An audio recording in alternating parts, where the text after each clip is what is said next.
Hello everyone, শুভ সকাল বন্ধুরা। দেখো সকাল সকাল উঠে পড়েছি আর এখন বাজে 5:30। তো এখন আমি মাথাটা আঁচড়ে নিচ্ছি, কারণ এর পরে যত বেলা বাড়বে আর গায়ে ঘামও দেয় তত বেশি।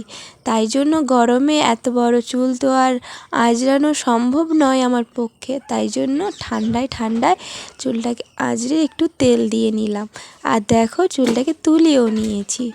তো তারপরে এখন যা যা করব সকালে তোমাদের সাথে শেয়ার করব। তার সাথে আমার প্রথম থেকে 5 মান্থ পর্যন্ত কি সিমটমস সেটাও তোমাদের সাথে শেয়ার করব এই ভিডিওতে। তো তোমরা ভিডিওটা দেখতে থাকো, আর কেমন হয় লাইক কমেন্ট শেয়ার করো, আর কমেন্টে কিন্তু অবশ্যই জানাতে হবে, ওটা না করলে একদম হচ্ছে না। আমাদের তো ঘর হচ্ছে, তার জন্য দেখো আমরা থাকি রান্নাঘরে, এখানে খাট ফেলানো আছে, তো এখানেই আমরা দুজন ঘুমোই, আর বাবা আর মা ঘুমোয় পাশের বাড়িতে, যেখানে আমাদের সমস্ত জিনিসপত্র রাখা আছে সেখানে ঘুমোয়।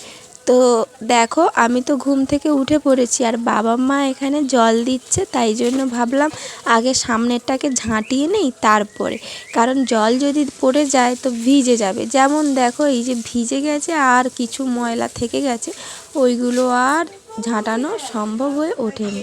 সেটাই বলছিলাম যে জলটা দিয়ে দিলে আগে যদি ঝাঁটিয়ে নিতাম তাহলে পরিষ্কার হয়ে বেরিয়ে যেত। তারপরে ঝাঁটা দিয়ে ঝাঁটিয়ে দেব, কারণ জলটাই তো দিয়ে দিয়েছে, তার জন্য ঝাঁটা দিয়ে ঝাঁটাতেই হবে। ঝাঁটা দিয়ে না ঝাঁটালে কখনো এই ময়লাগুলো বেরিয়ে আসবে না, জল পড়ে গেছে তাই না। আর এই পেপারটা রাতে জল হয়েছিল, তাই জন্য এই পেপারটা দিয়েছিলাম যাতে আমাদের বিছানাটা না যেন ভিজে। এখন একটু কষ্ট করে কাটাতে হবে, কারণ কেউ যদি সুখের মুখ দেখতে চায় তো প্রথম তো তাকে কষ্ট করতে হবে। তো সেই জন্য দেখো আমরাও সেই কষ্ট করে আছি, যাতে একটু ভালো করে থাকতে পারি ভবিষ্যতে। সকাল থেকে এখন ধরে কিছুই খাওয়া হয়নি, তাই জন্য প্রথমেই ভাবছি যে মৌরির জলটাকে খাবো, কারণ মৌরির জল আমি রাতে ভিজিয়ে রাখি। তবে কিছুদিন হয়ে গেল একটু শরীরটা ভালো লাগছে না, মানে কাশি সর্দি তো লেগেই আছে। আর এখন তো আমার ঠান্ডার অ্যালার্জি, সেরকম একটা ঠান্ডা নেই, মানে গরম পড়ে গেছে, এই ঠান্ডা গরমেই আমার প্রচণ্ড অ্যালার্জি। তার জন্যই ভাবছি যে মৌরির জলটাকে ভালো করে ফুটিয়ে নেব, আর ফুটিয়ে জলটাকে ঠান্ডা করে খাবো। তো সেই মতন কাজটা আমি করে নিলাম। তারপরে দেখো বাড়ির আশেপাশে তোমাদেরকে একটু ঘুরিয়ে দেখালাম, আর বাবা এদিকে ইঁটে জল দিচ্ছে, কারণ ইঁটগুলো যদি আমরা ভিজিয়ে না রাখি তাহলে মিস্ত্রি যখন কাজ করতে আসবে তাদের কাজে অসুবিধা হবে, তো তাদের সময় যাবে, তার জন্য একটু কাজটা এগিয়ে রাখলাম। এদিকে দেখো গাছে কত ফুল ফুটেছে, তো তাদের মধ্যে একটা ফুল তোমাদের সাথে শেয়ার করলাম। এদিকে একটা রুম গাঁথনি হয়ে গেছে অলরেডি, আমাদের ঘর শুরু করে দিয়েছে, মানে ঘর শুরু করে দিয়েছে। ওই ওপরের কিছু লাইন গাঁথনি হয়েছে, আর এর পাশে তো ছিল, এবার রুমটা হবে। এটা হয়ে গেছে, এই রুমগুলো একটু হবে, এই যে দেখতে পাচ্ছ পুরো আকাশের নিচে যেন। তো hello everyone, welcome back to my channel. আমি অম্বিকা নিয়ে চলে এসেছি আরও একটি নতুন ভিডিও। 2-3 দিন হয়ে গেল ভিডিও দিতে পারিনি, তো আজকের ভিডিওটা মানে করছি যে যেরকমই হোক তোমাদের সাথে ভিডিওটা শেয়ার করব, কারণ থাকা খাওয়া ভিডিও দেখানো সব কিছুটাই অন্যরকম। এদিকে আমার যে মৌরির জলটা ফুটিয়েছিলাম ওটা ঠান্ডা করতে দিয়েছিলাম, তো ওটা হালকা গরম গরম আছে, তাই জন্য বসে গেছি খেতে, কারণ এই উষ্ণ গরমটাই আমি খাবো, আর শরীরটা তাহলে একটু আরাম পাবে, কারণ আমার তো কাশি এতটাই পরিমাণে লেগে আছে। মা বলে ওষুধ খাচ্ছে যদি কাশিটা কেন কমছে না। আসলে তোমরাই বলো তো, কারোর যদি অ্যালার্জি থাকে, তো অ্যালার্জি ধরো তোমাদের কোনো একটা মাছে অ্যালার্জি আছে, তো সেই মাছটা যদি তোমরা খাও, আবার এদিকে যদি তোমরা ওষুধও লাগাও ওষুধও খাও, তাহলে তোমাদের কি সেই অ্যালার্জিটা কমবে? ঠিক তেমনই আমার তো ঠান্ডা গরমের অ্যালার্জি, তাই জন্য দেখো কাশিটা তো চলতেই থাকবে, কিন্তু ওষুধ খেলে কাশিটা একটু কম থাকে। তারপরে চান কমপ্লিট করে চলে এসেছি, আর ওদিকে তার মানে মিস্ত্রি কাজ করা মানে শুরু করে দিয়েছি। ভিডিও শুরুতেই বলেইছিলাম যে মাথায় আজকের আমি তেল দিয়েছি, তাই জন্য দেখো মাথায় একটু শ্যাম্পু করে নিয়ে এলাম। আর কিছুদিন হয়ে গেল শ্যাম্পু করা হয়নি, কারণ ঠান্ডা গরম তার জন্য শ্যাম্পু করা হয়নি। আজকের একটু ভালো করে মাথায় শ্যাম্পু করেছি, আর দেখো সিঁদুর পরে নিলাম, এবার যাব পুজো দিতে। পুজো দিয়ে তারপরে তোমাদের সাথে কথা বলবো। ততক্ষণ যা যা করি সমস্ত কিছু তো সারাদিনের ভিডিওতে তোমাদের সাথে শেয়ার করব। আর একটুখানি দেখো ঠোঁটে একটু লিপ বাম নিয়ে নিলাম, যাতে মানে নিজেকেও একটু সাজিয়ে রাখতে ইচ্ছে করে, কিন্তু কি বলো তো, এত ময়লার মধ্যে সাজানোটা সম্ভব হয়ে ওঠে না। তাও দেখো এখন একটু ঠান্ডা ঠান্ডা ওয়েদার আছে, তাই জন্য একটু নিজেকে একটু সাজালাম টিক, লিপ বাম আর সিঁদুর দিয়ে। পুজো কমপ্লিট করেছি, কিন্তু তারপরে আর কোনো ভিডিও আমার করা হয়ে ওঠেনি।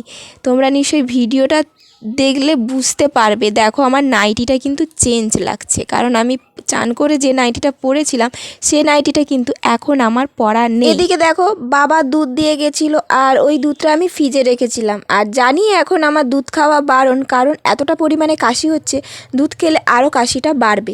তাই জন্য দেখো দুধ খাওয়া যেমন বারণ তেমন দুধটা একা একা কেটে ছানা হয়ে গেছে। কি ভালো না, ছানা কাটাতে হলো না, লেবুর রস আর দিতে হলো না, একা একাই ছানা কেটে গেছে, কারণ দুধটা ছিল ফ্রিজে।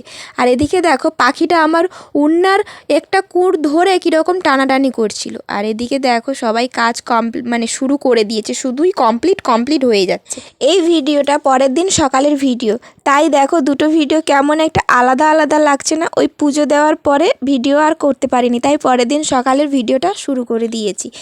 তো দেখো প্রথমে তো একটা পাতার রস খেয়েছিলাম, ওইটা খাওয়ার পরে এখানে আমার বাপের বাড়ি থেকে মানে বাবা হচ্ছে, আমার বাবা কাজ করছে আমার বাড়িতে, তো আমার বাবা নিয়ে এসে সঙ্গে মুড়ি আর মানে মুড়ি নিয়ে এসে, যাতে মিক্সচার মেশিন আছে আমি গুঁড়ো করে ছাতু বানিয়ে খেতে পারবো, এই সমস্ত কিছু নিয়ে এসে, তার সাথে কলা এনেছে, যেগুলো তোমাদের সাথে শেয়ার করব পরে। তো এখন দেখো আমি মুড়ি গুঁড়ো করছি, এগুলো হচ্ছে সবার বাড়ি দেবো, মানে বড়মার বাড়ি, কাকির বাড়ি, এদেরকেও তো দিয়ে খেতে হবে তাই না। তো দেখো আমি এখানে গুঁড়ো করে নিচ্ছি সমস্ত মুড়িগুলো। তো গুঁড়ো করতে করতে দেখো তোমাদের সাথে আমার বাবা কি কি পাঠিয়েছে সেটাই তোমাদেরকে শেয়ার করে ফেলি। এখানে দেখো মুড়ি আছে, যেগুলো এখন আমি গুঁড়ো করছি, কিছুটা গুঁড়ো হয়ে গেছে আর কিছুটা বাকি আছে। এখানে কলা দিয়েছে, এটা হচ্ছে আমাদের গাছ পাকা কলা, গাছের, পুরো গাছের। তো যদি কোনো দিন বাপের বাড়ি যাই, মানে এই মধ্যে বা পরেও যদি যাই, তাহলে সেটা শেয়ার করব। আর ওখানে আছে দুধের বোতল, দুধও এনেছে, আর যেটা ছানা কেটে গেছে ওটাকে রেখে দিয়েছি, কারণ ছানাটা ছেঁকে নিয়ে ওইটা খেতে ভালো লাগে।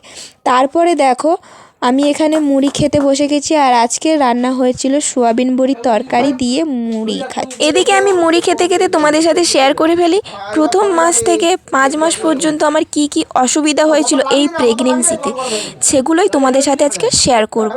তো চলো প্রথমেই বলি যে যখন আমার মানে প্রথম মাস যখন চলে তখনও আমি জানতাম না যে আমি প্রেগনেন্ট, সেকেন্ড মাস যখন চলে তখনও আমি জানতাম না যে আমি প্রেগনেন্ট। তবুও আমার মাথা যন্ত্রণা তো হয়, গরমে ঠান্ডা গরমে তো মাথা যন্ত্রণা কাশি হয়, তাই ওই দুটোই আমার লেগেছিল। তখন ছিল দুর্গাপুজোর সময়, তো তখন আমার এরকম 2-3 মাস ঠান্ডা কাশি এরকম লেগেছিল। হঠাৎ যখন আমার কাশতে কাশতে বমিও হতো, এটা বিয়ের আগে থেকেও হতো যে অতিরিক্ত কাশি হলে বমি হয়ে যেত। তো সেম টু সেম এখনও আমার মানে তখনও মানে যখন 3 মাসে পড়ি তখনও আমার কাশি হতে হতে বমি হতো, বুঝতাম না, কিন্তু সমস্ত কিছু আমি খেতে পারতাম। হঠাৎ 3 মাসের শেষের দিকে যখন আমি জানতে পারি, তার 1 সপ্তাহ আগে থেকে আমি মাছ খেতে পারি না, আমি মাংস খেতে পারি না, মানে কোনো কিছু আঁশ জাতীয় জিনিস আমি খেতে পারি না, এবং এর থেকে আরও অনেক কিছু আছে যেগুলো আমি খেতে পারিনি। তো ওই সব জিনিসগুলো যখন আমি খেতে পারলাম না, তখন মা, বড় মা এবং বাড়ির পাশে কাকি, এরা সবাই দেখে আমাকে বলল যে তুই একবার টেস্ট করে দেখ যে কি আসে, তারপরে নয়তো ডাক্তারের কাছে যাবি, এরকম একটা বলল। তো সেই অনুযায়ী আমি টেস্ট করলাম, টেস্ট করে ডাক্তারের কাছে গেলাম, তারপরে জানতে পারি যে আমি প্রেগনেন্ট। তারপর থেকে আমার যে প্রবলেমগুলো হয়েছে সেগুলো যদি তোমরা জানতে চাও, তো আমি তোমাদেরকে একটা পরের ভিডিওতে জানাবো, কারণ এই ভিডিওটা এতটাই ছোট হয়ে গেছে, এতটাই বড় হয়ে গেছে যে এই ভিডিওতে জানানোটা সম্ভব হয়ে ওঠেনি। তারপরে দেখো দুপুরবেলা আমি এখানে খেতে বসে গেছি, মানে মাছের টক হয়েছিল আম দিয়ে, আমার বাপের বাড়ি থেকে আম পাঠিয়েছিল, ওই আমের টক দিয়ে ভাত খাচ্ছি। কিন্তু ভাত খাওয়ার শেষের দিকে মনে পড়লো, হায় আমি তো ভিডিও করছিলাম, তাই ভিডিওতে একটু শেয়ার করে ফেলি, তাই সেটাই শেয়ার করছিলাম খাবার শেষে। আর এই যে যেটুকু আমি তোমাদের সাথে শেয়ার করলাম ওইটুকুই তোমরা এই ভিডিওতেই জানতে পারলে, কিন্তু পরের ভিডিওতে অবশ্যই তোমাদেরকে আমি মানে ডিটেলসে জানানোর চেষ্টা করব, তবে খুব শীঘ্রই এই 2-3 দিনের মধ্যে।